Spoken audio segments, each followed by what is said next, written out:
Hello guys. आज की इस वीडियो क्लास में बेटा हम लोग नॉट फॉर प्रॉफिट ऑर्गेनाइजेशन वाले चैप्टर के एमसीक्यूज करेंगे। इसमें हम 60 मोस्ट इंपॉर्टेंट एमसीक्यूज करेंगे एग्जाम पॉइंट ऑफ व्यू से, जो एग्जाम में पूछे जा सकते हैं। और इस वीडियो से आपको जितने भी बेसिक और एडवांस पॉइंट्स होते हैं नॉट फॉर प्रॉफिट ऑर्गेनाइजेशन वाले चैप्टर में, वो सारे आपको इस वीडियो में कवर अप हो जाएंगे। तो बेटा हम इसमें 60 एमसीक्यूज करें। इससे पहले हम इस चैप्टर में जो भी इम्पोर्टेंट पॉइंट्स होते हैं, की पॉइंट्स होते हैं, उनको रिवाइज कर लेते हैं, सो दैट कि जो हमारे एमसीक्यू के आंसर्स हैं वो आप सब लोग खुद ही सॉल्व करते चले जाएं। ठीक है बेटा जी, तो स्टार्ट करते हैं बेटा। जी बेटा, फर्स्ट पॉइंट से स्टार्ट करते हैं। Main objective of not for profit organisation is the welfare of society. जो नॉट फॉर प्रॉफिट ऑर्गेनाइजेशन है बेटा, जैसा कि इसके नाम से पता चल रहा है कि नॉट फॉर प्रॉफिट, यानी ये वो ऑर्गेनाइजेशन है जो प्रॉफिट के लिए काम नहीं करती है। ये काम करती है सोसाइटी के वेलफेयर के लिए। ये वो ऑर्गेनाइजेशन होती हैं जो सर्विस प्रोवाइड करती हैं। बेसिकली इसमें कौन सी ऑर्गेनाइजेशन आती हैं? जितने भी हॉस्पिटल्स होते हैं, जितने भी क्लब्स होते हैं, जितने भी रिलीजियस इंस्टीट्यूशंस होते हैं, जितने भी एजुकेशनल इंस्टीट्यूशंस होते हैं, वो सभी इसमें नॉट फॉर प्रॉफिट ऑर्गेनाइजेशन के टॉपिक में आते हैं। तो नॉट फॉर प्रॉफिट ऑर्गेनाइजेशन वो होती हैं जो सोसाइटी वेलफेयर के पॉइंट ऑफ व्यू से स्टैब्लिश की जाती है, यानी जिनका पहला मोटिव जो है वो सोसाइटी का वेलफेयर होता है और सेकेंडरी मोटिव होता है प्रॉफिट अर्न करना। डन। अब आते हैं सेकंड पॉइंट पे बेटा जी। अगर हम बात करें कि इनका जो मेन सोर्स ऑफ इनकम होता है वो क्या होता है, तो बेटा जी इनका मेन सोर्स ऑफ इनकम होता है डोनेशन। ऐसी जो नॉट फॉर प्रॉफिट ऑर्गेनाइजेशन होती है, इनकी मेन सोर्स ऑफ इनकम होती है डोनेशन। इनको डोनेशन से सबसे ज्यादा इनकम होती है। जो इनके रेगुलर मेंबर्स होते हैं उनसे इनको जो पैसा मिलता है, जिसको हम मेंबरशिप फीस या सब्सक्रिप्शन रिसीव भी कह सकते हैं, वो। इसके अलावा गवर्नमेंट से जो भी ग्रांट्स मिलती हैं वो। इसके अलावा इनकम फ्रॉम इन्वेस्टमेंट, जो पैसा इन्होंने कहीं इन्वेस्ट किया होता है वहां से जो आपको इंटरेस्ट मिलेगा वो। इसके अलावा एंट्रेंस फीस, जो नए मेंबर से हमें एंट्रेंस फीस या एडमिशन फीस मिलती है, वो इनकी मेन सोर्स ऑफ इनकम होती है। नेक्स्ट पॉइंट पे आते हैं बेटा जी। इस चैप्टर में वो कौन से मेन अकाउंट्स हैं जो प्रिपेयर होते हैं? बेटा जी इसमें टोटल 4 अकाउंट्स आते हैं। फर्स्ट नंबर पे आता है रिसिप्ट एंड पेमेंट अकाउंट। ये ऑलमोस्ट बेटा जी क्वेश्चन में गिवन होता है। सेकंड नंबर पे आता है बेटा जी इनकम एंड एक्सपेंडिचर अकाउंट, और तीसरे नंबर पे आता है बैलेंस शीट। ये 3 मेजर अकाउंट्स बनते हैं। रिसिप्ट एंड पेमेंट अकाउंट बेटा जी एक तरीके से वो कैश बुक की समरी होती है। रिसिप्ट एंड पेमेंट अकाउंट में बेटा जी टू साइड में हम सारे रिसिप्ट लिखते हैं जो हमें कैश में ड्यूरिंग द ईयर पैसा रिसीव हुआ होता है। पेमेंट साइड में बेटा हम सारी पेमेंट्स लिखते हैं जो भी हमने कैश में पेमेंट की होती है। तो रिसिप्ट साइड के सम में से अगर हम पेमेंट्स घटा दें, जो एट द एंड बैलेंस बचता है वो हमारा क्लोजिंग कैश और बैंक बैलेंस होगा। और स्टार्टिंग में हम लिखते हैं टू साइड में opening cash and bank balance. अगर हम बात करें बेटा इनकम एंड एक्सपेंडिचर अकाउंट की, तो जो इनकम एंड एक्सपेंडिचर अकाउंट है, बेसिकली इसके क्रेडिट साइड में हम सारी इनकम लिखते हैं जो ड्यूरिंग द ईयर हमको हुई है। और जो डेबिट साइड होती है बेटा जी, उसमें हम सारे एक्सपेंडिचर्स लिखते हैं। और इससे हम बेसिकली अपना प्रॉफिट और लॉस निकालते हैं। इस अकाउंट को बनाने से अगर हमारा प्रॉफिट निकलता है तो हम उसे प्रॉफिट नहीं बोलते हैं बेटा, उसको हम बोलते हैं सरप्लस। और सरप्लस की जगह हम बोल सकते हैं excess of income over expenditure. तो जनरली हम जिसको प्रॉफिट बोलते हैं उसे इस चैप्टर में हम सरप्लस या excess of income over expenditure बोलते हैं।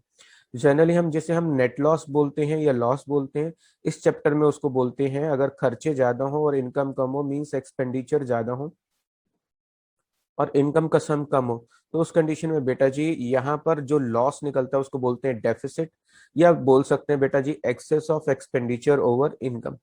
डन। तीसरा हम इसमें बनाते हैं बेटा जी बैलेंस शीट। बैलेंस शीट बेटा इसमें दो बनानी पड़ेंगी। एक प्रीवियस ईयर की जिससे हम कैपिटल कैलकुलेट करते हैं, और जो हम कैपिटल कैसे निकालते हैं बेटा जी, एसेट्स के सम में से लाइबिलिटी माइनस कर देंगे तो जो बचेगा वो कैपिटल होगी।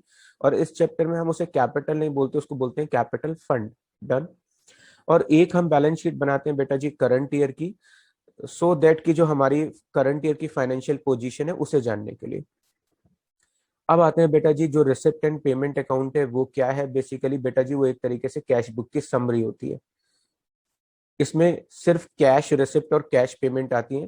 कैश रिसिप्ट बेटा कैसी भी हो सकती है, किसी भी चीज से अगर हमें पैसा रिसीव हुआ है तो वो हम रिसिप्ट साइड में शो करेंगे, और कहीं भी हमने पैसा खर्च किया है तो बेटा जी वो पेमेंट साइड में शो करेंगे। भले ही वो पेमेंट प्रीवियस ईयर की हो, करंट ईयर की हो या नेक्स्ट ईयर की हो, ईयर इररिलेवेंट होता है। ऐसे ही रिसिप्ट बेटा जी करंट ईयर की भी हो सकती है, प्रीवियस ईयर की भी हो सकती है, नेक्स्ट ईयर की भी हो सकती है। तो जो भी रिसिप्ट हुई है वो टू साइड में लिखनी है, और जो पेमेंट हुई है बेटा जी वो बाई साइड में लिखनी है। एक और चीज बेटा, जो रिसिप्ट होती है वो कैसी भी हो सकती है, रेवेन्यू रिसिप्ट भी हो सकती है, कैपिटल रिसिप्ट भी होती है। रेवेन्यू रिसिप्ट तो बेटा जी जैसे सब्सक्रिप्शन रिसीव हुआ हमारे मेंबर से, एंट्रेंस फीस रिसीव हुई, डोनेशन रिसीव हुई, ये हमारी रेवेन्यू रिसिप्ट है। रेवेन्यू रिसिप्ट मतलब regular nature of business operation, जो हमारे regular nature of business activities होती हैं, उनसे जो हमें इनकम होती है उसको रेवेन्यू रिसिप्ट कहते हैं। अगर किसी एसेट से पैसा रिसीव हुआ, या जैसे कोई बिल्डिंग हमने सेल की, फर्नीचर सेल किया, कंप्यूटर सेल किया, अगर उससे कोई पैसा रिसीव होता है तो बेटा उसको कैपिटल रिसीव कहते हैं। ऐसे ही बेटा जी खर्चे भी दो तरह के होते हैं, एक होते हैं रेवेन्यू, जो रेगुलर नेचर ऑफ बिजनेस होते हैं, जैसे जिसमें सैलरी आता है, इंश्योरेंस आता है, एडवर्टाइजमेंट आता है, रेंट पेड आता है, इलेक्ट्रिसिटी बिल पेड आता है। तो ये रेगुलर नेचर के खर्चे होते हैं, इनको हम बोलते हैं बेटा जी रेवेन्यू एक्सपेंसेस या रेवेन्यू एक्सपेंडिचर।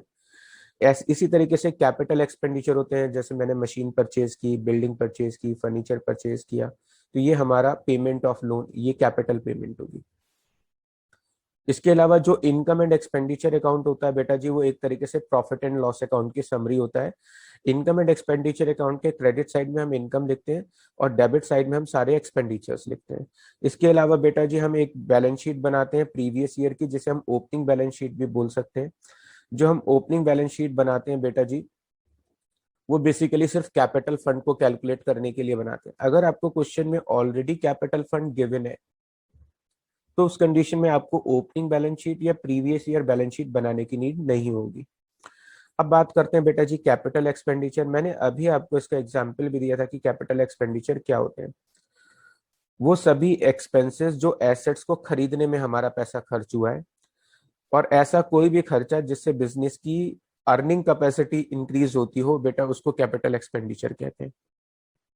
बिल्डिंग परचेज की, लैंड परचेज की, कंप्यूटर परचेज किया, फर्नीचर परचेज किया, मशीन परचेज की, ये मैं मशीन नॉर्मली बता रहा हूँ, इस चैप्टर में तो खैर नहीं होता है, बुक्स परचेज की, तो ये बेटा जी कैपिटल एक्सपेंडिचर हो गए।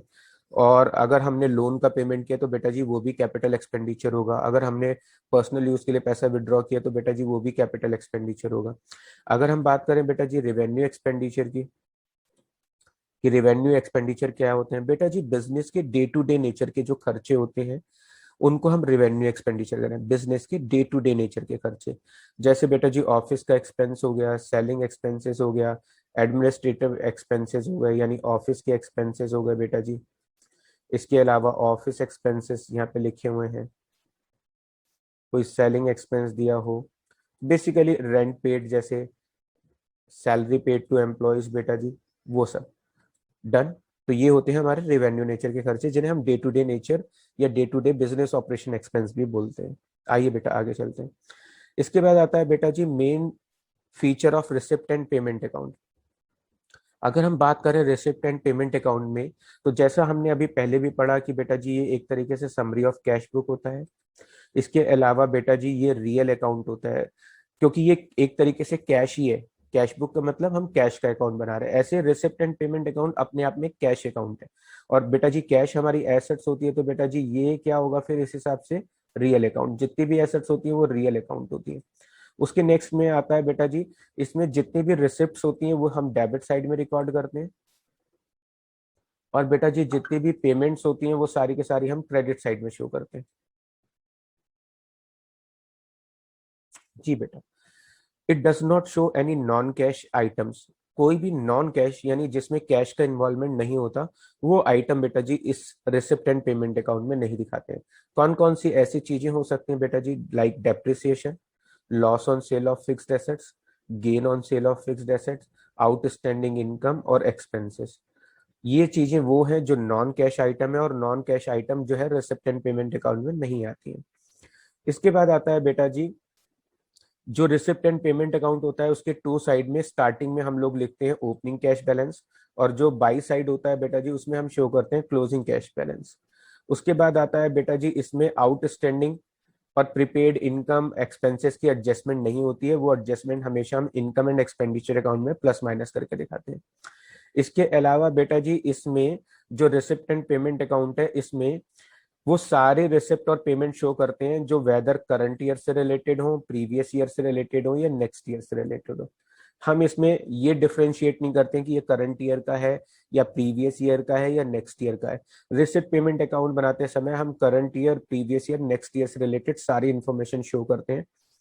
जबकि इनकम एंड एक्सपेंडिचर अकाउंट बनाते समय बेटा केवल हम करंट ईयर इन्फॉर्मेशन को शो करते हैं, इसलिए कहीं पे हमें प्रीवियस ईयर आउटस्टैंडिंग दिखता है तो माइनस कर देते हैं, प्रीवियस ईयर आउटस्टैंडिंग इनकम होती है तो माइनस कर देते हैं, अगर हमने कोई प्रीपेड पेमेंट की है नेक्स्ट ईयर की तो बेटा उसे भी माइनस कर देते हैं, क्योंकि इनकम एंड एक्सपेंडिचर हम करंट ईयर का बनाते हैं। और रिसिप्ट एंड पेमेंट अकाउंट में हम सारी कैश रिसिप्ट शो करते हैं और सारी कैश पेमेंट शो करते हैं। एक चीज और इम्पॉर्टेंट बेटा जी जो आपको हमेशा याद रखनी है कि रिसिप्ट एंड पेमेंट अकाउंट का हमेशा डेबिट बैलेंस होता है। कौन सा बैलेंस होता है? डेबिट बैलेंस होता है। हमेशा रिसिप्ट साइड बड़ी होगी, पेमेंट साइड कम होगी। आगे चलते हैं बेटा जी, कैपिटल रिसिप्ट कौन सी होती है? पहली चीज तो बेटा जी कैपिटल रिसिप्ट वो होती है जो बैलेंस शीट में शो होती है, यानी जितनी भी आइटम्स बैलेंस शीट में शो होती हैं वो कैपिटल रिसिप्ट या कैपिटल पेमेंट होगी। डन। तो बेटा जी लेगेसी, जब कोई व्यक्ति मरने के बाद अपने विल के थ्रू अपनी जो फंड्स होता है, अपना जो कैश होता है या जो अपनी प्रॉपर्टी होता है वो ऑर्गेनाइजेशन को डोनेट कर देता है, तो ऐसी डोनेशन जो हमें किसी के मरने के बाद रिसीव होती है उसको बोलते हैं बेटा लेगेसी, और इसको लाइबिलिटी में शो करते हैं। एंडोयमेंट फंड बेटा जी अगर हमें किसी तरह का कोई गिफ्ट मिला है तो उस कंडीशन में उसे हम बोलते हैं बेटा जी एंडोयमेंट फंड, और उसको लाइबिलिटी में शो करते हैं। अगर हमें क्वेश्चन में दिया हुआ है बेटा जी ये हो गया हमारा लेगेसी, उसके बाद आया बेटा जी एंडोयमेंट फंड, गिफ्ट के तौर पे जो हमें फंड्स रिसीव होते हैं।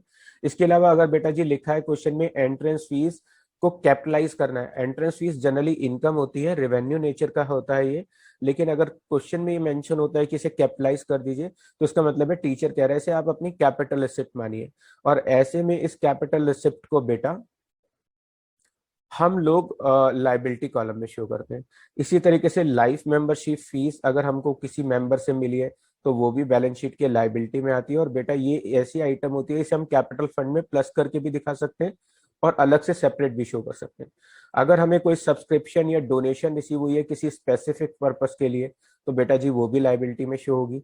इसके अलावा अगर हमें किसी फंड के नाम पर, जैसे prize fund, match fund, tournament fund, अगर किसी फंड के नाम पर कोई रिसिप्ट हुई है तो बेटा जी उसको भी कैपिटल रिसिप्ट मानते हैं और बैलेंस शीट के लायबिलिटी में शो करते हैं। इसके अलावा किसी एसेट्स को बेचकर, like furniture, sports equipment, investment, इनको बेचकर अगर हमें कोई पैसा मिला है तो बेटा वो भी कैपिटल रिसिप्ट होती है।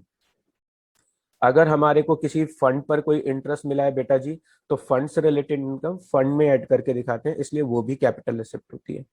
अब बात करते हैं बेटा जी कैपिटल पेमेंट्स की। हमने एसेट्स के ऊपर जो भी पैसा खर्च किया है वो हमारा कैपिटल पेमेंट होगा। मैंने बुक्स खरीदी हैं, बिल्डिंग परचेज की हैं, स्पोर्ट्स इक्विपमेंट खरीदे हैं, लैंड परचेज की है, इन्वेस्टमेंट परचेज की हैं, या अगर मैंने किसी लोन का पेमेंट किया है या ऑनर ने पर्सनल यूज के लिए कोई पैसा विड्रॉ किया है तो बेटा जी वो सब कैपिटल पेमेंट होंगी। तो ये सभी एग्जाम्पल थे बेटा जी कैपिटल पेमेंट के। अब बेटा जी और कुछ बेसिक टर्म्स आती हैं। सब्सक्रिप्शन क्या होता है? बेटा जी जो हमारे रेगुलर मेंबर से हमें फीस रिसीव होती है उसे हम बेटा बोलते हैं सब्सक्रिप्शन रिसीव या फिर मेंबरशिप फीस। ये हमारी इनकम होती है और इनकम एक्सपेंडिचर अकाउंट बनाते समय हम इसे इनकम साइड में शो करते हैं। एंट्रेंस फीस, जो हमारे नए मेंबर हमारे साथ एसोसिएट होते हैं उनकी जो हम at the time of entry उनसे जो हम एडमिशन फीस लेते हैं उसे हम एंट्रेंस फीस भी बोलते हैं बेटा जी, ये भी हमारी इनकम होती है। उसके बाद आता है बेटा जी लाइफ मेंबरशिप फीस। अगर कोई मेंबर हमारा लाइफ टाइम मेंबरशिप ले लेता है तो उस कंडीशन में जो उसे लाइफ टाइम मेंबरशिप फीस मिलती है बेटा जी उसको हम लाइफ मेंबरशिप फीस कहते हैं और बैलेंस शीट के लाइबिलिटी में कैपिटल साइड में शो करते हैं। लिगेसी, मैंने अभी बताया कि अगर कोई व्यक्ति मरने के बाद अपनी फंड्स या अपनी प्रॉपर्टी हमारी ऑर्गेनाइजेशन को डोनेट कर देता है तो ऐसे में जो डोनेशन रिसीव हुई होती है उसको लेगेसी बोलते हैं और इसको बैलेंस शीट के लाइबिलिटी में शो करते हैं। इसके अलावा ऑनरेरियम, अगर हमारे यहाँ कुछ तो रेगुलर नेचर के एम्प्लॉयज होते हैं जो रेगुलरली हमारी ऑर्गेनाइजेशन में काम करते हैं, उनको जो हम पेमेंट देते हैं बेटा जी उसको सैलरी या वेजेस कहते हैं। लेकिन अगर हमने कोई टेम्परेरी एम्प्लॉय रखा है और उसको हमने कोई पेमेंट दिया है तो बेटा जी उसको ऑनरेरियम बोलते हैं। डन। उसके बाद आता है बेटा जी स्पेसिफिक डोनेशन। अगर हमें डोनेशन किसी पर्टिकुलर पर्पस के लिए मिली है, डोनेशन मिली है फॉर बिल्डिंग कंस्ट्रक्शन, डोनेशन मिली है फॉर पवेलियन कंस्ट्रक्शन, डोनेशन मिली है फॉर गवर्नर पार्टी, या सब्सक्रिप्शन मिला है फॉर गवर्नर पार्टी, अगर किसी पर्टिकुलर पर्पस के लिए बेटा हमको मिला है तो उस कंडीशन में हम उसको लाइबिलिटी साइड में शो करते हैं। डन। अब आता है बेटा जी जनरल डोनेशन। जनरल डोनेशन का मतलब होता है बेटा जी जो डोनेशन हमें रेगुलर बेसिस पे मिलती रहती है। डन। किसी को हमारा काम अच्छा लगा, उसने हमारी ऑर्गेनाइजेशन को कोई अमाउंट डोनेट कर दी है, तो बेटा जी उसको जनरल डोनेशन बोलते हैं। अगर जनरल डोनेशन के बारे में आपको क्या ध्यान रखना है, अगर जनरल डोनेशन की अमाउंट बड़ी है तो उस कंडीशन में उसको बैलेंस शीट के लायबिलिटी में शो करते हैं, क्योंकि हम उस बड़ी अमाउंट को किसी स्पेसिफिक पर्पस में यूज कर सकते हैं। और अगर उसकी अमाउंट छोटी है तो बेटा उसको हम इनकम साइड में शो करेंगे, इनकम एंड एक्सपेंडिचर अकाउंट में। तो ये आप ध्यान रखिएगा।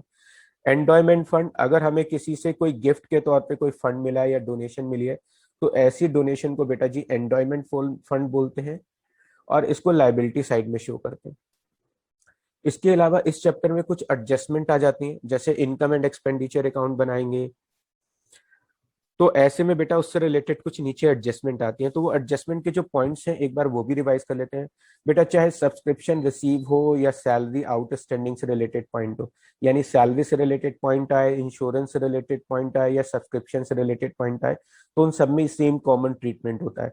जो करंट ईयर आउटस्टैंडिंग इनकम होगी बेटा जी वो प्लस करके दिखाएंगे, जो प्रीवियस ईयर आउटस्टैंडिंग होगी बेटा जी उसको हमेशा माइनस करते हैं, क्योंकि वो इस साल से रिलेटेड नहीं है और हम जो इनकम एक्सपेंडिचर बना रहे हैं वो करंट ईयर का बना रहे हैं। तो जो करंट ईयर का आउटस्टैंडिंग है वो प्लस होता है और जो प्रीवियस ईयर आउटस्टैंडिंग होता है वो माइनस होता है, क्योंकि वो इस साल से रिलेटेड इनकम नहीं होती है। इसी तरीके से अगर हमने कुछ प्रीवियस ईयर का कोई एडवांस है जो करंट ईयर के लिए, यानी प्रीवियस ईयर में कुछ एडवांस पेमेंट हुआ था जिसका लिंक करंट ईयर से, तो बेटा उसको प्लस करके दिखाएंगे। इसी तरीके से बेटा जी अगर हमने करंट ईयर में कोई एडवांस पेमेंट दी है जिसका लिंक नेक्स्ट ईयर से है तो उसको माइनस करेंगे। डन। ये जो एडजस्टमेंट है बेटा जी ये सब्सक्रिप्शन रिसीव सैलरी इंश्योरेंस सब पे एप्लीकेबल होती है। अब बात करते हैं, कई बार स्टेशनरी और मेडिसिन के लिए भी एडजस्टमेंट आ जाती है बेटा जी। तो अगर ऐसे में इसके लिए एडजस्टमेंट आती है तो बेटा जी आपको क्या याद रखना है, अगर इनसे रिलेटेड कोई ओपनिंग स्टॉक है तो याद रखेंगे इन्हें हम प्लस करेंगे, क्लोजिंग स्टॉक हो तो बेटा माइनस करेंगे। ऐसे ही अगर हमें प्रीवियस ईयर के क्रेडिटर है, इसका मतलब ये प्रीवियस ईयर का कोई आउटस्टैंडिंग बैलेंस है तो माइनस करेंगे। Current year creditor eight the and है, यानी वो करंट ईयर आउटस्टैंडिंग है तो बेटा उसको प्लस करेंगे। उसके बाद बेटा जी अगर हम बात करते हैं, अगर हमने प्रीवियस ईयर में कोई एडवांस पेमेंट किया है करंट ईयर से रिलेटेड तो प्लस होगा, और हमने कोई करंट ईयर में पेमेंट दी है नेक्स्ट ईयर से रिलेटेड तो बेटा जी उसको क्या करेंगे, माइनस करेंगे। जी बेटा ये हमने यहाँ तक इसके कुछ बेसिक पॉइंट कवर अप कर लिए। ये वो की पॉइंट्स थे जिनके बेसिस पे हम एमसीक्यू या न्यूमेरिकल क्वेश्चंस को इजीली सॉल्व कर सकते हैं। तो बेटा जी ये हमने अभी तक सारे की पॉइंट्स रिवाइज किए हैं। जी बेटा जी अब हम स्टार्ट करेंगे बेटा जी 60 मल्टीपल चॉइस क्वेश्चन। ये एनपीओ के वो इंपॉर्टेंट एमसीक्यू क्वेश्चंस हैं जो एग्जाम में आपसे पूछे जा सकते हैं। तो अभी हमने इससे प्रीवियस में इसके इंपॉर्टेंट की पॉइंट्स रिवाइज किए हैं। अब हम 60 एमसीक्यूज करेंगे। की पॉइंट अगर हमने रिवाइज कर लिए तो बेटा जी एमसीक्यूज करना बहुत इजी होगा। चलिए स्टार्ट करते हैं बेटा। सबसे पहले नंबर पे बेटा जी दिया है कि रिसिप्ट एंड पेमेंट अकाउंट क्या है। बेटा जी all receipt, all capital receipt, केवल कैपिटल रिसिप्ट आती हैं। दूसरे नंबर पे ऑप्शन दिए बेटा जी सारी रिवेन्यू रिसिप्ट आती हैं, या all revenue and capital receipt and payment आती है। तो बेटा जी इसका सही आंसर है सी, इसके अंदर सारी कैपिटल और रिवेन्यू रिसिप्ट और पेमेंट आती है। डन। इसके अलावा दूसरे नंबर के क्वेश्चन पे आते हैं। Income expenditure account is prepared on, cash basis पे बनाते हैं, एक्रूवल बेसिस पे बनाते हैं, बोथ ए और बी, या फिर सेल्स बेसिस पे बनाते हैं। तो बेटा जी इसका सही आंसर है एक्रूवल बेसिस पे बनाते हैं, क्योंकि इसमें हम आउटस्टैंडिंग इनकम, आउटस्टैंडिंग एक्सपेंसेस और जो प्रीपेड एक्सपेंसेस और प्रीपेड इनकम है उनके पॉइंट को प्लस माइनस करके दिखाते हैं। तो जितने भी profit and loss account, income expenditure account बनाते हैं वो सब हम एक्रूवल बेसिस पे बनाते हैं, जबकि जो रिसिप्ट एंड पेमेंट अकाउंट है बेटा जी वो कैश बेसिस पे बनता है, और इनकम एक्सपेंडिचर अकाउंट हमेशा एक्रूवल बेसिस पे बनता है। आइए बेटा जी नेक्स्ट क्वेश्चन पे आते हैं। इसमें दिया हुआ है income and expenditure account is generally indicate, income and expenditure account को जनरली इंडिकेट क्या करता है बेटा जी? इससे फाइंड आउट होता है सरप्लस एंड डेफिसिट।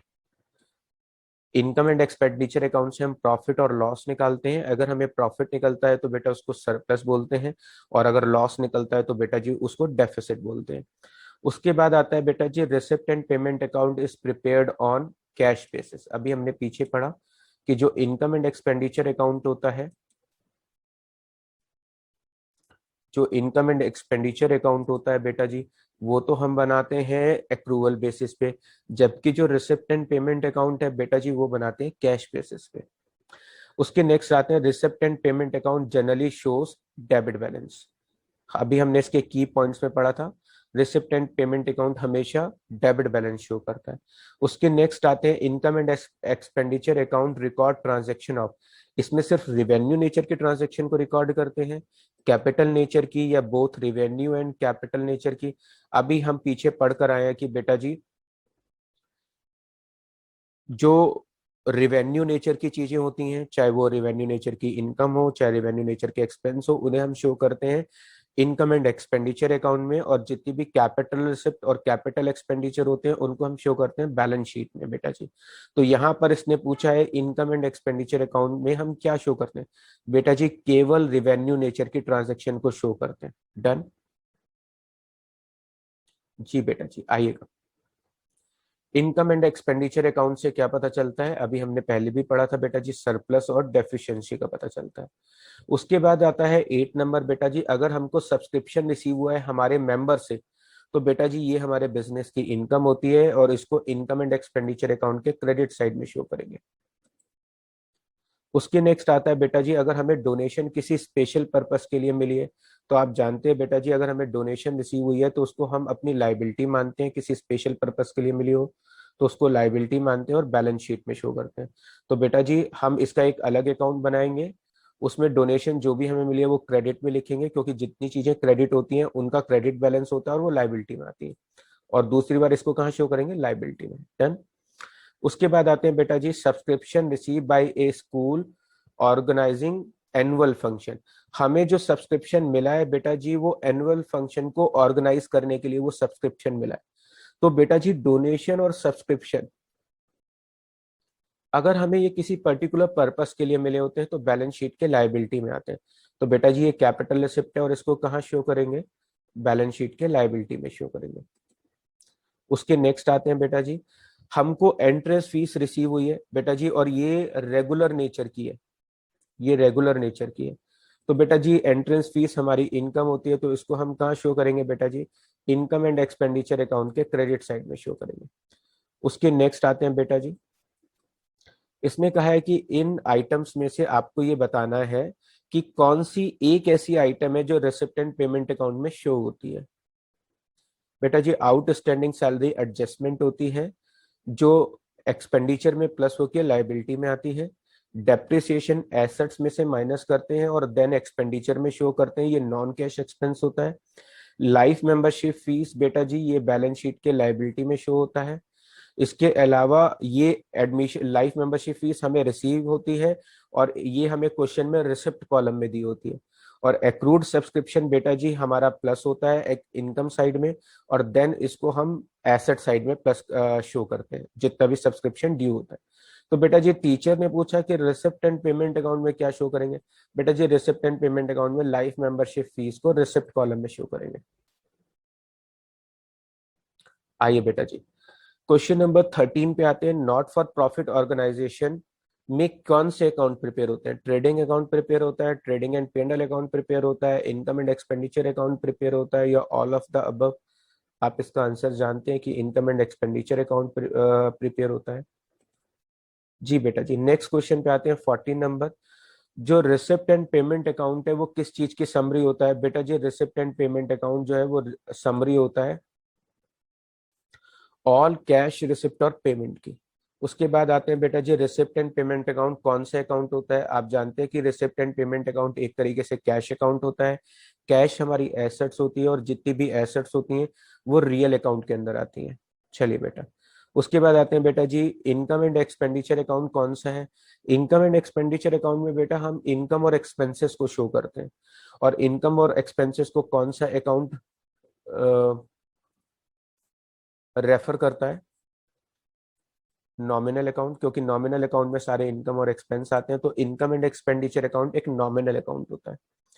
जिससे भी प्रॉफिट और लॉस का पता चलता हो बेटा जी, वो सभी इनकम एंड एक्सपेंडिचर वो सभी चीजें नॉमिनल अकाउंट होंगी। चाहे वो P&L एप्रोप्रिएशन की बात करें, चाहे ट्रेडिंग अकाउंट की बात करें, चाहे प्रॉफिट एंड लॉस की बात करें, चाहे रिवैल्यूएशन अकाउंट की बात करें, चाहे रियलाइजेशन अकाउंट की बात करें, या फिर अपने आप में इनकम एंड एक्सपेंडिचर अकाउंट है।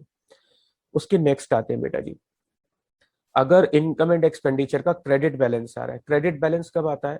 अगर इनकम 5 लाख है और खर्चे 4 लाख है। तो बेटा इनकम 5 लाख है, खर्चे 4 लाख है, तो इनकम यानी इनकम क्रेडिट साइड में आती है। क्रेडिट साइड का टोटल 5 लाख है और डेबिट साइड में खर्चे आते हैं, उसका टोटल बेटा जी 4 लाख है। तो यहाँ पर हमारा 1 लाख का क्रेडिट बैलेंस बच रहा है। इनकम ज्यादा है तो बेटा ये सरप्लस होता है। इसे हम बोलेंगे excess of income over expenditure. तो इसको हम क्या बोलने वाले हैं बेटा जी?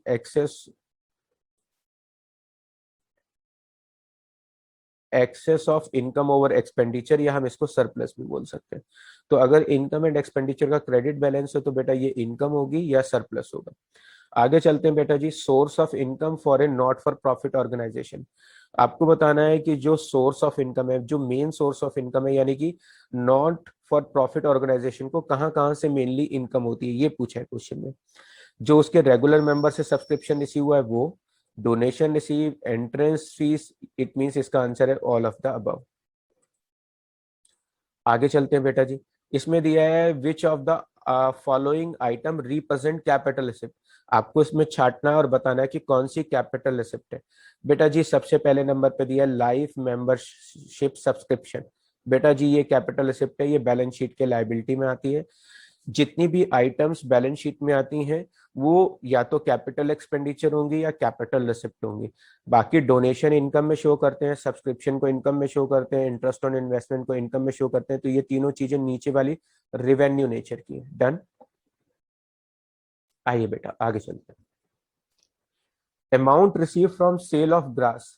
एक क्लब है जिसने अपने ग्राउंड की घास कटवाई होगी। उस घास को कटवा कर, या पुराने पेड़ हो रहे हैं, खराब हो रहे हैं, गिरने वाली कंडीशन में, उन्हें कटवा दिया, उसकी लकड़ी बेचकर पैसा मिला। इस तरह से जो इनकम होती है बेटा जी, उसको हम कहाँ शो करते हैं? बेटा जी वो रिवेन्यू रिसिप्ट मानी जाती है और उसे हम इनकम में शो करते हैं। उसके नेक्स्ट नंबर पे आता है बेटा जी amount received for sale of old sports material. Sale of old newspaper का पॉइंट भी आ सकता है, sale of old sports material. अगर हमने कोई पुराना मटेरियल बेच दिया है तो उस कंडीशन बेटा जी उसको हम इनकम साइड में शो करेंगे जब हम इनकम एंड एक्सपेंडिचर अकाउंट बनाएंगे। उसके नेक्स्ट आते हैं बेटा जी मैच फंड। अगर हमें क्वेश्चन में मैच फंड का पॉइंट दिया है तो उसको हम कहाँ शो करेंगे बेटा जी? उसको हम बैलेंस शीट के लायबिलिटी में शो करेंगे। उसके नेक्स्ट आता है subscription received in advance during the current year. Current year में मुझे कोई सब्सक्रिप्शन एडवांस मिला है। करंट ईयर में बेटा जी मुझे एडवांस मिला है, इट मींस नेक्स्ट ईयर का पैसा मुझे एडवांस मिला है। कोई भी चीज अगर हमें एडवांस रिसीव हुई है तो बेटा वो हमारी लायबिलिटी होती है। और अगर हमने किसी को कोई एडवांस दिए तो उसको हम प्रीपेड बोलते हैं और उसको हम एसेट्स में शो करते हैं। तो ऐसे में बेटा जी एडवांस में सब्सक्रिप्शन रिसीव हुआ है तो उसको हम कहाँ शो करेंगे? लायबिलिटी कॉलम में। उसके नेक्स्ट आते हैं बेटा जी जनरल डोनेशन, लेकिन उसकी अमाउंट ह्यूज है। बेटा जी अगर उसकी ह्यूज अमाउंट है तो उसको हम बैलेंस शीट के लायबिलिटी में शो करेंगे। तो कहाँ शो करेंगे? उसको हम अपनी कैपिटल एसेट मानेंगे और बैलेंस शीट के लायबिलिटी में शो करेंगे। उसके नेक्स्ट, अगर यही जनरल डोनेशन है लेकिन बेटा जी अगर इसकी अमाउंट छोटी है तो उस कंडीशन में इसको बेटा जी कहाँ शो करेंगे? उसको हम दो जगह शो करेंगे बेटा जी। एक तो इनकम एंड एक्सपेंडिचर में इनकम साइड में शो करेंगे, क्योंकि ऐसी जो छोटी अमाउंट की डोनेशन होती है ये रेगुलर बेसिस पे मिलती रहती है, तो उसको हम इनकम में शो करेंगे। और ये रिसिप्ट पे वाले कॉलम में शो होगी, रिसिप्ट एंड पेमेंट में रिसिप्ट वाली साइड में शो रखी होगी। तो बेटा जी यहाँ पे मेरे को इनकम एक्सपेंडिचर तो ऑप्शन में दिया ही नहीं है, तो मुझे इन्हीं में से एक ऑप्शन सेलेक्ट करना है। क्या हम इसे लायबिलिटी में शो करेंगे? नो, क्योंकि इसकी अमाउंट छोटी है। एसेट्स में कभी आती नहीं है डोनेशन। और रिसिप्ट एंड पेमेंट अकाउंट के डेबिट में, हाँ जी बेटा जी, रिसिप्ट एंड पेमेंट अकाउंट के डेबिट में सारे रिसिप्ट शो होती है। डन बेटा जी। आइएगा बेटा, इसमें लिखा है कि out of the following items, ये हमें कुछ out of the following items दी हुई हैं।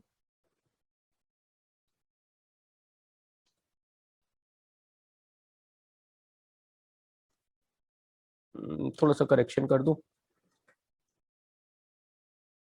जी।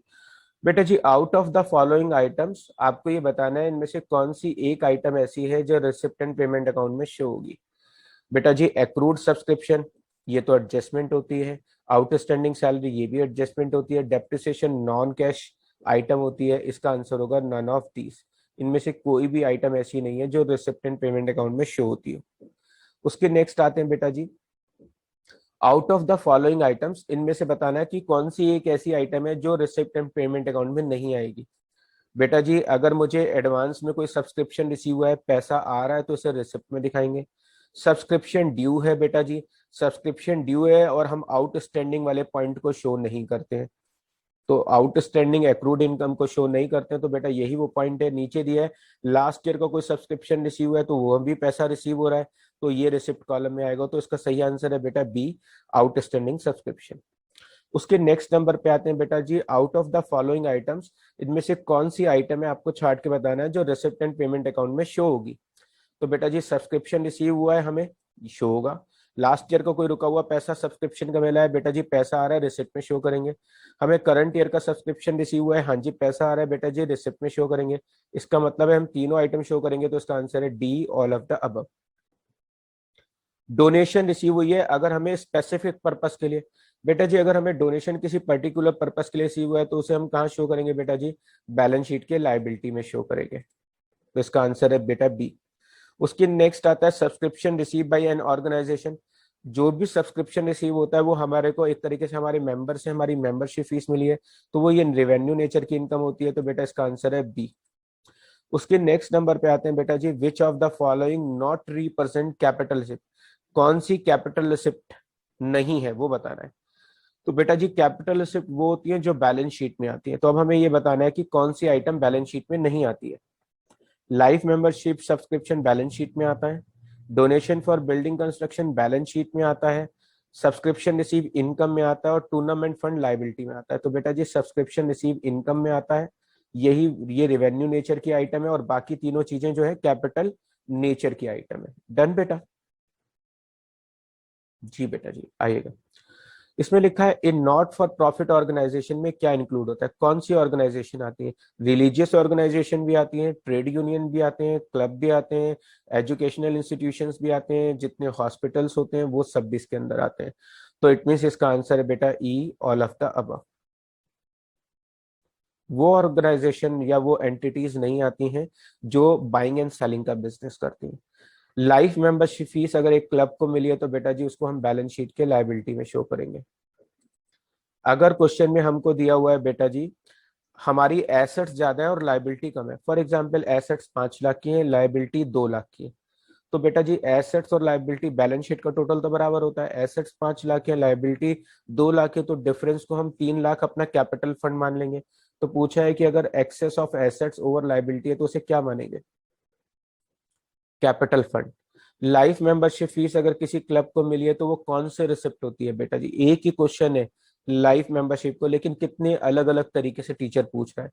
लाइफ मेंबरशिप फीस बेटा बैलेंस शीट में आती है और बैलेंस शीट में आने वाली सभी आइटम कैपिटल रिसिप्ट होती है या कैपिटल एक्सपेंडिचर होगी। डन।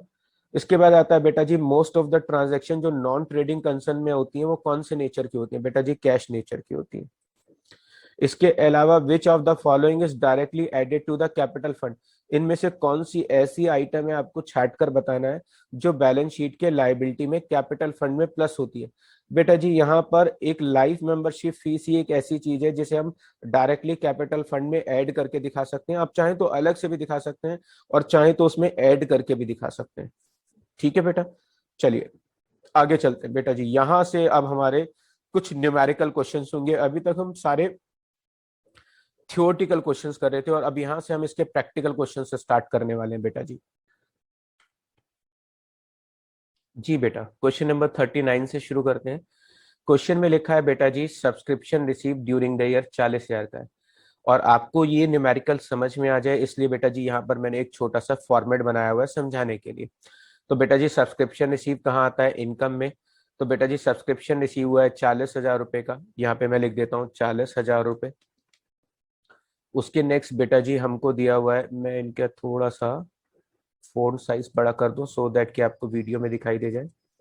जी बेटा, उसके बाद इसमें दिया subscription outstanding during the previous year है। प्रीवियस ईयर आउटस्टैंडिंग सब्सक्रिप्शन बेटा जी माइनस करते हैं, आप जानते हो। तो बेटा जी 1,500 रुपए को मैं माइनस कर दूंगा, लीजिए। इसके अलावा बेटा जी क्वेश्चन में subscription outstanding during the year है, करंट ईयर है। आप जानते हैं current year outstanding subscription plus होता है, तो बेटा जी मैं इसको प्लस कर दूंगा। इसके अलावा बेटा जी subscription received in advance for next year, next year के लिए एडवांस मिला है, इसका मतलब इस साल में मुझे कुछ सब्सक्रिप्शन अगले साल का मिला है। तो बेटा जी वो मेरी इस साल की इनकम नहीं है, तो उसको क्या करेंगे बेटा जी माइनस, तो 800 रुपए को माइनस करेंगे। जी बेटा जी, तो बेटा जी मेरे को 2,000 प्लस करने हैं और 1,500 और 800 माइनस करने हैं, यानी 2,000 प्लस करने हैं, 2,300 माइनस करने हैं, तो 300 माइनस कर देता हूँ। तो आंसर होगा बेटा जी 39,700। तो हम इस वाले ऑप्शन को टिक करने वाले हैं, 39,700। बेटा जी इसका आंसर बी है।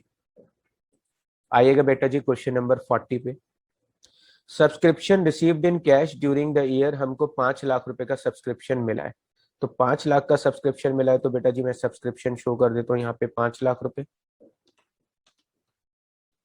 और मैं इनको यहां से ब्लैंक कर लेता हूँ।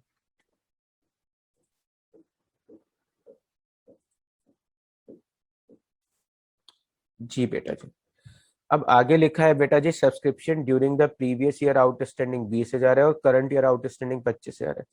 करंट ईयर आउटस्टैंडिंग तो प्लस होता है, और प्रीवियस ईयर आउटस्टैंडिंग बेटा जी माइनस होता है, लीजिए।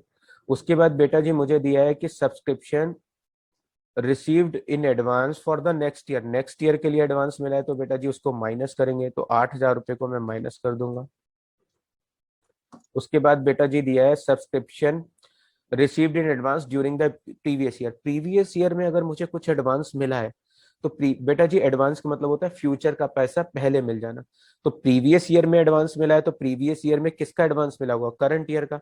और करंट ईयर में एडवांस किसका मिलता है, नेक्स्ट ईयर का। तो करंट ईयर में जो नेक्स्ट ईयर का मिला है वो तो मैं माइनस कर रहा हूँ, और जो प्रीवियस ईयर में एडवांस मिला है करंट ईयर का वो प्लस कर दूंगा। तो कितना दिया हुआ है बेटा जी, वो 7,000 रुपए है। तो बेटा जी मुझको 25 और 7 32,000 तो प्लस करने हैं, 25 और 7 32,000 प्लस करने हैं, और 20 और 8 28,000 माइनस करने हैं, यानी 4,000 प्लस कर दूं तो आंसर आ जाएगा 5,04,000 रुपए। आंसर आ जाएगा 5,04,000 रुपए। जी बेटा जी, तो ऑप्शन ए इसका आंसर है मेरा, 5,04,000। आइएगा बेटा जी आगे चलते हैं। इसमें दिया है 41 में subscription receive during the year 60,000 है, तो बेटा मैं इस डिजिट को 60,000 कर देता हूँ। उसके बाद बेटा जी subscription received in advance for next year, next year का एडवांस है, तो बेटा जी माइनस कर देता हूँ 3,000 रुपए। ओके जी। उसके बाद बेटा जी subscription received in advance for previous year, previous year advance है, तो बेटा जी उसको प्लस करेंगे 2,000 रुपए। उसके नेक्स्ट बेटा जी 5,400 रुपए करंट ईयर आउटस्टैंडिंग है, करंट ईयर आउटस्टैंडिंग 5,400 रुपए दिया है, 5,400। और प्रीवियस ईयर आउटस्टैंडिंग सब्सक्रिप्शन बेटा जी मुझको दिया नहीं है। अब मुझको सही आंसर कैलकुलेट करके दिखाना है, तो यानी कि 5,400 रुपए प्लस होंगे, 2,000 प्लस होंगे, 7,400 प्लस होंगे, 3,000 घटाएंगे, 64,400 आंसर हो जाएगा।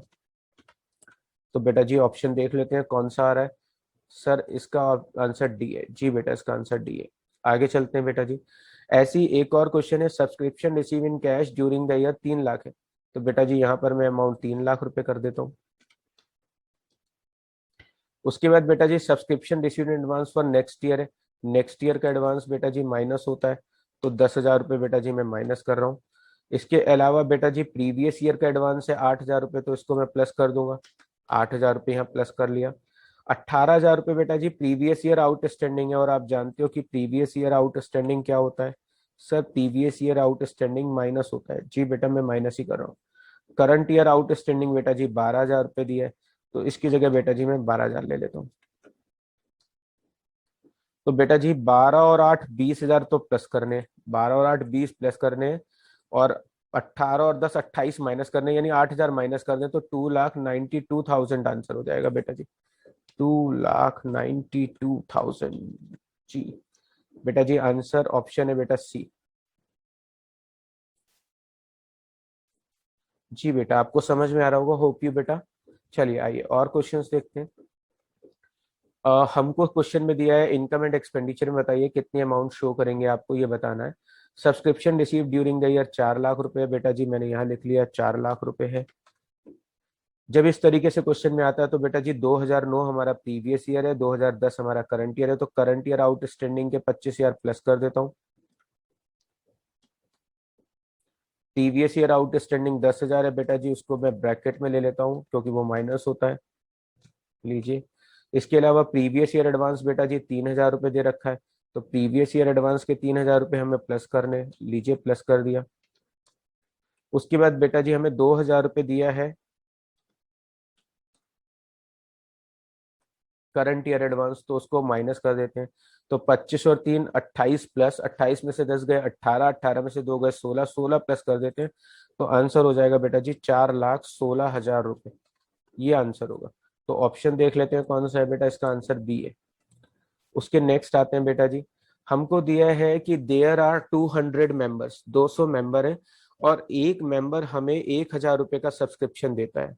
Subscription receive during the year 1,95,000 है। Subscription received in the advance at the beginning of the year 3 हजार है, और eight the end of the year 2,000 है। टीचर ने पूछा है इनकम एंड एक्सपेंडिचर अकाउंट में आप कितना सब्सक्रिप्शन शो करेंगे। बहुत इजी है क्वेश्चन बेटा ये। क्वेश्चन में बेटा जितने मेंबर है और एक मेंबर को जितने रुपए देने हैं आप उसकी मल्टीप्लाई कर दीजिए, उतनी अमाउंट हम कहाँ शो करेंगे, इनकम एंड एक्सपेंडिचर में, इनकम साइड में। कितने मेंबर है बेटा जी, 200 मेंबर है। एक मेंबर कितने रुपए देता है बेटा जी, 1,000। इस हिसाब से हम कितना शो करेंगे बेटा जी, 2 लाख रुपए। तो इनकम एंड एक्सपेंडिचर अकाउंट बनाते समय हमें 2 लाख शो करना है, तो इसका आंसर बेटा जी ए है। आइएगा बेटा जी, उसके नेक्स्ट आते हैं बेटा जी 45 नंबर पे। 50 हजार का सब्सक्रिप्शन रिसीव हुआ है ड्यूरिंग द ईयर। 50 हजार का सब्सक्रिप्शन ड्यूरिंग द ईयर है, तो बेटा जी 50 हजार रुपये तो मैंने यहाँ लिख दिए। इसके अलावा इसने कहा है कि subscription eight the and outstanding है, यानी करंट ईयर आउटस्टैंडिंग है इसका मतलब, लीजिए कर दिया। इसके अलावा सब्सक्रिप्शन आउटस्टैंडिंग है एट द बिगिनिंग, अगर बिगिनिंग कहेगा तो बेटा जी वो प्रीवियस ईयर एंडिंग ही हो गया एक तरीके से। तो प्रीवियस ईयर आउटस्टैंडिंग है 6,000 रुपये, और आप जानते हो कि प्रीवियस ईयर आउटस्टैंडिंग को क्या करते हैं बेटा जी, माइनस करते हैं। तो बेटा जी आंसर 52 हो जाएगा। तो देखिए ऑप्शन क्या आ रहा है, सी ऑप्शन है। आते हैं बेटा जी इसके next, subscription received during the year. 800 रुपये तो करंट ईयर का सब्सक्रिप्शन मिला है, 100 रुपये हमें प्रीवियस ईयर का मिला है, 100 रुपये हमें नेक्स्ट ईयर का मिला है, यानी इस साल में हमें टोटल सब्सक्रिप्शन 1,000 मिला है। उसने पूछा है रिसिप्ट एंड पेमेंट अकाउंट में आप रिसिप्ट साइड में सब्सक्रिप्शन कितना शो करेंगे। बेटा रिसिप्ट एंड पेमेंट अकाउंट में तो हम सारा सब्सक्रिप्शन जो हमें इस साल में मिला है, वेदर वो करंट ईयर का है, वेदर वो प्रीवियस ईयर का है, वेदर वो नेक्स्ट ईयर का है, सबका टोटल शो करते हैं। तो बेटा जी इसको टोटल कर लेते हैं, इसका टोटल 1,000 है, तो इसका आंसर हो जाएगा बेटा जी 1,000 रुपये। डन बेटा जी। तो ये हम लोगों ने एक तरीके से सब्सक्रिप्शन के सारे क्वेश्चंस किए हैं। अब बेटा जी हम स्टार्ट करेंगे सैलरी से रिलेटेड क्वेश्चंस। जी बेटा क्वेश्चन नंबर 47 में आते हैं, सैलरी से रिलेटेड क्वेश्चन है। हमें क्वेश्चन में salary paid during the year 80,000 है बेटा जी। तो मैं यहाँ पे सैलरी पेड 80,000 है, तो मैं उसका पहले फॉन्ट साइज बड़ा कर दूं सो दैट कि आपको वीडियो में दिख जाए। सैलरी पेड बेटा जी 80,000 है, मैंने शो कर दिया। इसमें लिखा है बेटा जी salary outstanding at the end, बेटा करंट ईयर आउटस्टैंडिंग है। अभी आपने सब्सक्रिप्शन में जैसे किया था बिल्कुल बेटा वही प्रोसीजर रहेगा, बस रहेगा आपकी बार सैलरी के लिए, वो इनकम के लिए था, खर्चों के लिए करने वाले, ट्रीटमेंट सेम होगा। Salary current year outstanding plus होती है। Salary paid in advance last year, अगर लास्ट ईयर में मैंने कुछ एडवांस दिया तो वो करंट ईयर से रिलेटेड होगा। और बेटा जी जो प्रीवियस ईयर एडवांस होता है वो क्या होता है, प्लस होता है। तो प्रीवियस ईयर एडवांस बेटा जी मुझको दिया है 3200 रुपये। जी आ गया। इसके अलावा बेटा जी हमने करंट ईयर में नेक्स्ट ईयर के 5,000 रुपये एडवांस दिए हैं। तो बेटा जी करंट ईयर में 5,000 रुपये एडवांस दिए हैं, तो यानी ये नेक्स्ट ईयर के लिए मैंने एडवांस पेमेंट किया, तो ये प्रीपेड हो गया बेटा जी, ये हम माइनस कर देंगे। तो बेटा जी 7,200 प्लस होंगे, 5,000 माइनस होंगे तो 2,200 प्लस हो रहे हैं। तो आंसर है बेटा जी 82,200।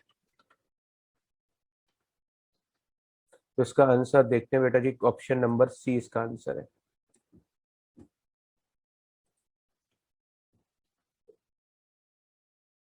48 नंबर पे आते हैं बेटा जी। अब हमको अगेन सैलरी का एक और क्वेश्चन आ गया। तो बेटा जी सैलरी पेड दिया हुआ है ड्यूरिंग द ईयर 30,000 रुपये, मैंने यहाँ पे लिख दिया 30,000 रुपये। उसके बाद बेटा जी 2,000 का आउटस्टैंडिंग सैलरी प्रीवियस ईयर का है, और प्रीवियस ईयर आउटस्टैंडिंग आप जानते हो कि माइनस होता है। तो बेटा जी हाँ मैं माइनस कर रहा हूँ। फिर 3,000 रुपये आउटस्टैंडिंग सैलरी करंट ईयर का है बेटा जी, तो वो प्लस होगा, 3,000 रुपये प्लस कर दिया। Salary paid in advance during the year for next year, next year का एडवांस है 2,600 रुपये, तो बेटा जी उसको माइनस करेंगे, 2,600 माइनस करेंगे, कर दिया बेटा जी। और कुछ नहीं है बेटा जी। तो 4,600 माइनस हो रहे हैं, 3,000 प्लस हो रहे हैं, तो यानी कि 1,600 माइनस कर दूं तो 28,400 आंसर हो जाएगा। 28,400 आंसर हो जाएगा। तो बेटा जी इसका आंसर है 28,400, इसका आंसर है बेटा डी। आइए बेटा जी नेक्स्ट क्वेश्चन पे। अब हमको क्वेश्चन में इस तरीके से आ गया क्वेश्चन, तो अब हमें ऊपर लिखा है salary paid during the year बेटा जी 75,000 है। एक और इम्पॉर्टेंट चीज मैं आप लोगों को बता दूं, यहाँ तो हर क्वेश्चन में वो पूछ रहा है इनकम एंड एक्सपेंडिचर अकाउंट। अगर ये उल्टा पूछ ले कि इनकम एंड एक्सपेंडिचर में हमने सैलरी शो की है 75,000 की, अब आप बताइए रिसिप्ट एंड पेमेंट अकाउंट में कितना शो करेंगे, यानी टीचर उल्टा क्वेश्चन पूछ ले। तो बस आपको ये चीज ध्यान रखनी है, जो चीजें मैंने प्लस की है बेटा जी उन्हें तो आप माइनस में लिख दीजिएगा, और जो माइनस करना है उसे प्लस में। सैलरी पेड रिसिप्ट में दी होती है, और हम इनको एड लेस करके वो अमाउंट निकालते हैं जो एक्सपेंडिचर में शो की करनी होती है। अगर हमें इस तरीके से आ जाए कि आपको बताना है रिसिप्ट पेमेंट में क्या करना है, कितना शो करेंगे, तो बेटा जी जितना इनकम एक्सपेंडिचर में सैलरी शो की है, करंट ईयर आउटस्टैंडिंग उस केस में माइनस होगा, प्रीवियस ईयर आउटस्टैंडिंग प्लस होगा। प्रीवियस ईयर एडवांस प्लस है तो माइनस करेंगे, और करंट ईयर एडवांस अगर माइनस है तो प्लस करेंगे, यानी उल्टा कर देंगे जस्ट। फिलहाल तो हमारे इस क्वेश्चन में 75,000 है, प्रीवियस ईयर आउटस्टैंडिंग 6,500 है, तो वो मैं माइनस में ले लेता हूँ। करंट ईयर आउटस्टैंडिंग 6,000 है, तो बेटा मैं उसको प्लस में ले लेता हूँ। इसके अलावा प्रीवियस ईयर एडवांस 1,200 रुपये, तो बेटा जी उसको प्लस में। और करंट ईयर एडवांस है बेटा जी 1,000 रुपये, तो उसको माइनस में। तो फाइनली 7,500 रुपये तो बेटा जी माइनस होंगे, और 7,200 प्लस होंगे, 300 माइनस करना है। तो 74,700 आंसर होगा बेटा जी। तो ऑप्शन देखिए 74,700, इसका आंसर बेटा जी डी है। आइए बेटा जी एक और क्वेश्चन दिया हुआ है बेटा जी सैलरी का। इसमें लिखा है salary paid for current year बेटा जी हमको दिया हुआ है 8,500। यहाँ पे मैंने शो कर दिया 8,500।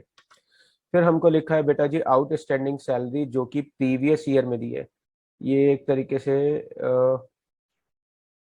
जी बेटा ये प्रीवियस ईयर है। मैं थोड़ा सा इसको सही कर देता हूँ सो दैट कि आपको समझ में आ जाए, और यहाँ पे प्रीवियस ईयर कर दो।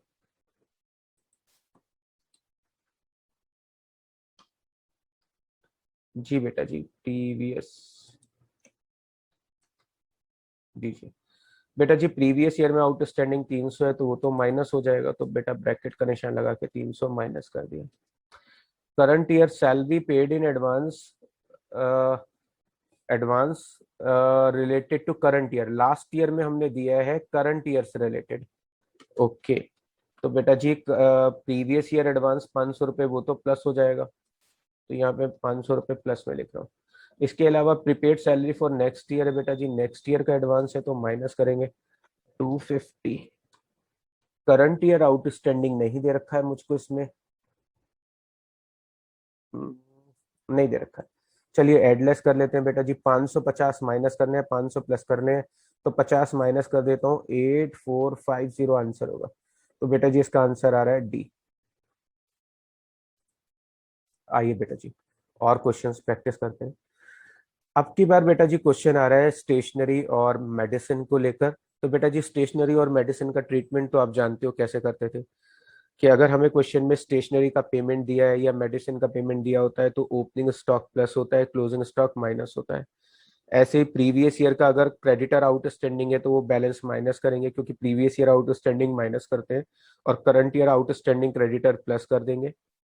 ऐसे ही अगर कोई प्रीवियस ईयर एडवांस होगा तो वो प्लस करेंगे, और करंट ईयर एडवांस होगा तो माइनस करेंगे। यानी कि जो अभी हमने सैलरी में किए थे वही पॉइंट है, थोड़ा सा लिखने का तरीका चेंज हो जाएगा। और एक बात और कि इसमें ओपनिंग और क्लोजिंग स्टॉक का पॉइंट और आ जाएगा। तो बेटा जी इसमें हमको दिया हुआ है बेटा जी, ड्यूरिंग द ईयर हमने स्टेशनरी का पेमेंट किया है 60,000 रुपए का। तो यहाँ पे मैं लिख देता हूँ, चाहे स्टेशनरी का पॉइंट हो या मेडिसिन का हो, करने का तरीका तो दोनों का सेम ही होता है, तो मैंने 60,000 रुपये लिख दिया।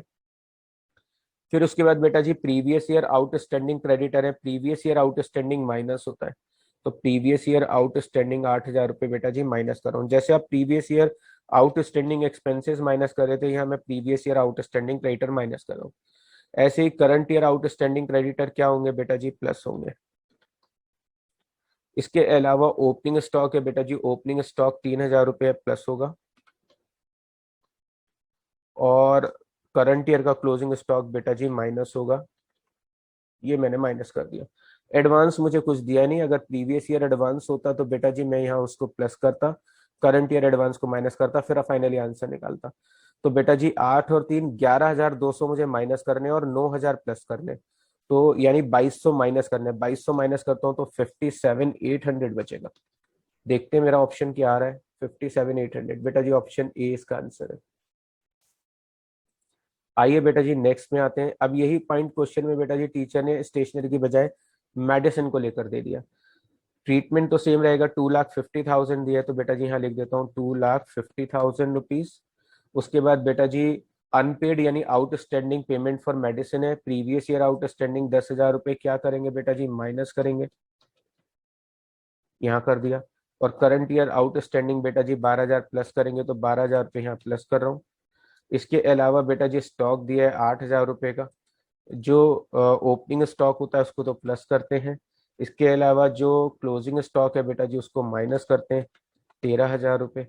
और एडवांस मुझे कुछ दिया नहीं है, तो फाइनली 23,000 माइनस होंगे और 20,000 प्लस होंगे, तो 3,000 कम कर देते हैं बेटा जी।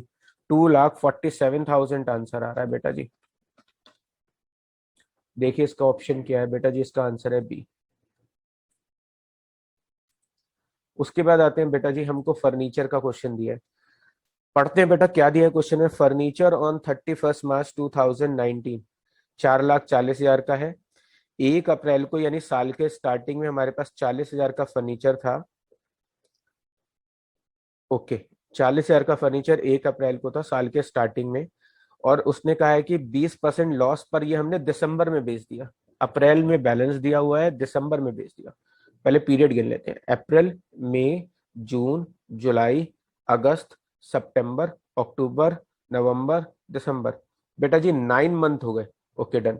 9 मंथ हमने फर्नीचर को यूज कर लिया और देन 20% लॉस पे बेच दिया। आगे लिखा है बेटा जी फर्नीचर पे डेप्रिसिएशन लगाना है 10% का। ठीक है बेटा जी, 10% का डेप लगा देंगे बेटा जी। फर्नीचर 3 लाख रुपए का है जो उसने इस साल में अक्टूबर में खरीदा है। उसने लॉस की अमाउंट पूछी है कि बताइए लॉस ऑन फर्नीचर कितना निकलेगा। चलो करते हैं बेटा जी। अगर मुझे फर्नीचर का लॉस निकालना है तो बेटा जी मुझे फर्नीचर जो बेचा है उसकी वैल्यू पे काउंट करना पड़ेगा। साल के शुरू में मेरे पास फर्नीचर कितने रुपए का था, 40,000 का। अब मैंने फर्नीचर कितने महीने यूज कर लिया था बेटा जी, 9 मंथ। 40,000 के फर्नीचर पे 10% डेप लगाऊंगा तो पूरे साल का डेप लगेगा 4,000। 40,000 पे 12 महीने का डेप 4,000 है, तो 6 महीने का डेप होगा 2,000 और 3 महीने का डेप होगा 1,000। तो 6 महीने का डेप 2,000 है, 3 महीने का डेप 1,000 है, तो 9 महीने का डेप 3,000 हो गया। 3,000 माइनस कर दिया, कितना बचा बेटा बैलेंस, 37,000। जो 37,000 का फर्नीचर बचा है उसको 20% लॉस पे बेच दिया। 37,000 का 20% लॉस बेटा जी 7,400 रुपये हो गया। तो इट मीन्स मैंने कितने का बेचा है बेटा जी, 29,600 का बेचा है। और टीचर ने मुझसे पूछा है कि आप बताओ लॉस ऑन फर्नीचर कितना हुआ है। बेटा जी लॉस ऑन फर्नीचर तो मेरे को 7,400 रुपये का हुआ है, तो मेरा आंसर होगा बेटा जी 7,400। डन। जी बेटा। जी बेटा। एक और क्वेश्चन पे आते हैं बेटा जी। ये हमको प्राइस फंड के लिए दिया है, प्राइस फंड आ जाए, मैच फंड आ जाए, टूर्नामेंट फंड आ जाए, तो बेटा उसका ट्रीटमेंट बैलेंस शीट के लायबिलिटी में शो करते हैं। तो ये हमने उसको सीखने के लिए बेटा जी स्टार्ट किया है। बेटा जी ओपनिंग बैलेंस प्राइस फंड का दिया है 32,800 का, तो इसे मैं बैलेंस शीट के लायबिलिटी में शो कर दूंगा 32,800। उसके बाद बेटा जी मुझे during the year donation receive for price fund हुई है 15,400। मुझे प्राइस फंड के नाम पर जितना भी डोनेशन मिला होता है, रिसीव हुआ होता है ड्यूरिंग द ईयर, उसको प्लस कर देते हैं, तो प्लस कर दिया। इसके अलावा इसने कहा है कि कुछ इसने पैसा प्राइस डिस्ट्रीब्यूशन पे खर्च कर दिया है 12,300। बेटा जी वो खर्चा है, पेमेंट हुआ है, तो वो मैं माइनस कर देता हूँ फंड में से। इसके अलावा बेटा जी कुछ इंटरेस्ट मुझे प्राइस फंड पे रिसीव हुआ है, तो जितना भी इंटरेस्ट रिसीव हुआ है बेटा जी प्राइस फंड पे, तो वो प्राइस फंड से रिलेटेड इनकम है, इसलिए प्राइस फंड में प्लस करके दिखाएंगे। अगर कोई बेटा एक्रूड इंटरेस्ट होता है कि हमने इंटरेस्ट अर्न कर लिया है बट अभी तक हमें रिसीव नहीं हुआ है, फंड के बैलेंस पे इंटरेस्ट अर्न कर लिया बेटा, रिसीव नहीं है, अगर ऐसा कोई पॉइंट होता तो उसको भी यहाँ पे ऐड करके दिखाते बेटा जी, यहाँ पे ऐड करके दिखाते। डन। फिलहाल तो है नहीं, तो अब मैं 15,400 में 4,000 जोड़ लूं, 17, 19,400, 19,400 में से 300 घटाऊंगा तो 19,100, 19,100 में से 12 घटाऊंगा तो बचेंगे 7,100। इसमें 7,100 जोड़ दूं 32,800 में, तो 39,900 आंसर हो जाएगा। तो उसका आंसर है बेटा जी 39,900 रुपए। जी बेटा, आइए बेटा नेक्स्ट क्वेश्चन पे आते हैं बेटा जी। 55 नंबर पे लिखा है बेटा जी subscription receive during the year 5,000 है। ओके बेटा, एक और क्वेश्चन सब्सक्रिप्शन रिसीव का आ गया, अभी हम पीछे करके आए थे, दोबारा आ गया है 5,000 रुपए। फिर हमको लिखा है बेटा जी सब्सक्रिप्शन जो हमें नेक्स्ट ईयर का एडवांस मिला है, नेक्स्ट ईयर एडवांस, तो बेटा जी माइनस करते हैं। नेक्स्ट ईयर एडवांस 300 रुपए दिया है, तो 300 रुपए तो मैं माइनस कर देता हूँ। उसके बाद बेटा जी 400 रुपए करंट ईयर आउटस्टैंडिंग है, करंट ईयर आउटस्टैंडिंग प्लस होता है, तो 400 रुपए प्लस कर दिया। और कुछ नहीं दिया बेटा जी, तो यहाँ पर आंसर आने वाला है 5,100 रुपए। तो इसका ऑप्शन होना चाहिए बेटा जी बी, 5,100 रुपए। उसके बाद आते हैं बेटा जी हमको, ये हटा देता हूँ, कुछ नहीं है इसका काम। उसके बाद बेटा जी हमको दिया हुआ है कि एक अकाउंटिंग ईयर के बिगिनिंग में हमारे पास एसेट्स थी 18,000 की, लाइबिलिटी थी 5,000 की, आउटस्टैंडिंग सब्सक्रिप्शन प्रीवियस ईयर में 1,800 रुपए का था। कैपिटल फंड निकालना है। आप जानते हो कैपिटल फंड कैसे निकलता है बेटा जी, एसेट्स 18,000 रुपए की है तो मैंने एसेट्स को बैलेंस शीट के एसेट्स में शो कर दिया। लाइबिलिटीज 5,000 की है बेटा जी, लाइबिलिटीज को लाइबिलिटी कॉलम में शो कर दिया 5,000 रुपए। इसके अलावा बेटा जी हमको आउटस्टैंडिंग सब्सक्रिप्शन है, आउटस्टैंडिंग सब्सक्रिप्शन आउटस्टैंडिंग इनकम होता है जो एसेट्स में आती है। और कुछ नहीं है, इस साइड का टोटल है बेटा जी 19,800। 19,800 में से बेटा जी 5,000 घटाऊंगा तो ये जो बचेगा बैलेंसिंग फिगर, ये हमारा कैपिटल फंड हो जाएगा। तो बेटा जी बैलेंसिंग फिगर बचेगी 14,800 रुपए। टोटल बराबर कर देते हैं 19,800 रुपए। तो बेटा जी कैपिटल फंड का आंसर 14,800 रुपए का, इसका मतलब इसका ऑप्शन बी है। उसके नेक्स्ट आते हैं बेटा जी। 57 नंबर में लिखा है कि हमने क्लब ने एक रेफ्रिजरेटर खरीदा है, यानी क्लब ने 8,000 रुपए का फ्रिज खरीदा है, और 600 रुपए बेटा जी हमने उसके स्टेपलाइजर लगवाने में खर्च कर दिए, और 400 रुपए उसकी फिटिंग में खर्च कर दिए। आप जानते हो कि हम कोई एसेट्स खरीदते हैं और उसके ऊपर हम कोई पैसा लगाते हैं तो बेटा जी वो उसी की कॉस्ट में जोड़ देते हैं। तो 8,000 प्लस 600 प्लस 400 यानी कि 9,000 का फ्रिज खरीदा है। तो बेटा जी इसका आंसर 9,000 रुपए है। अब आते हैं बेटा जी 59 नंबर क्वेश्चन पे। इसमें लिखा है कि मेन पर्पस और objective of not for profit organisation. NPO का मेन पर्पस क्या है बेटा? मेन पर्पस दो हो सकते हैं। पहला सोसाइटी वेलफेयर, आप यहाँ पे ऑप्शन लिख सकते हैं फॉर सोसाइटी वेलफेयर, या फिर rendering service to the people. तो दोनों में से कुछ भी आप ऑप्शन लिख सकते हैं, rendering service to the people, और यहाँ पर लिख सकते हैं बेटा जी सोसाइटी वेलफेयर। डन। तो ये दो में से कोई भी एक ऑप्शन आप लिख सकते हैं। उसके बाद बेटा जी यहाँ पे ये fill in the blanks form में आ सकता है। Fund usually of a not for profit organisation arising from gift. अगर गिफ्ट के नाम पर कोई फंड मिला है तो बेटा जी उसको एंडोयमेंट फंड कहते हैं। अभी हमने जब नोट्स पढ़े थे तो उसमें हमने इसको समझा था कि गिफ्ट के तौर पे कोई फंड रिसीव होता है तो वो हमारा एंडोयमेंट फंड होता है। और कोई व्यक्ति मरने के बाद अपनी प्रॉपर्टी या अपनी अमाउंट हमें डोनेट कर देता है तो ऐसी डोनेशन को हम लेगेसी बोलते हैं।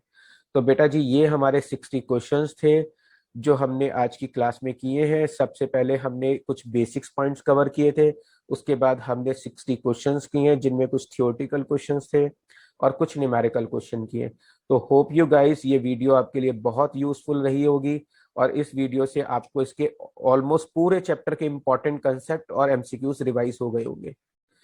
और इसी तरह की वीडियोस देखने के लिए बेटा please subscribe this channel so that कि आपको इसी तरह की और यूजफुल वीडियोस आपके लिए मिलती रहे।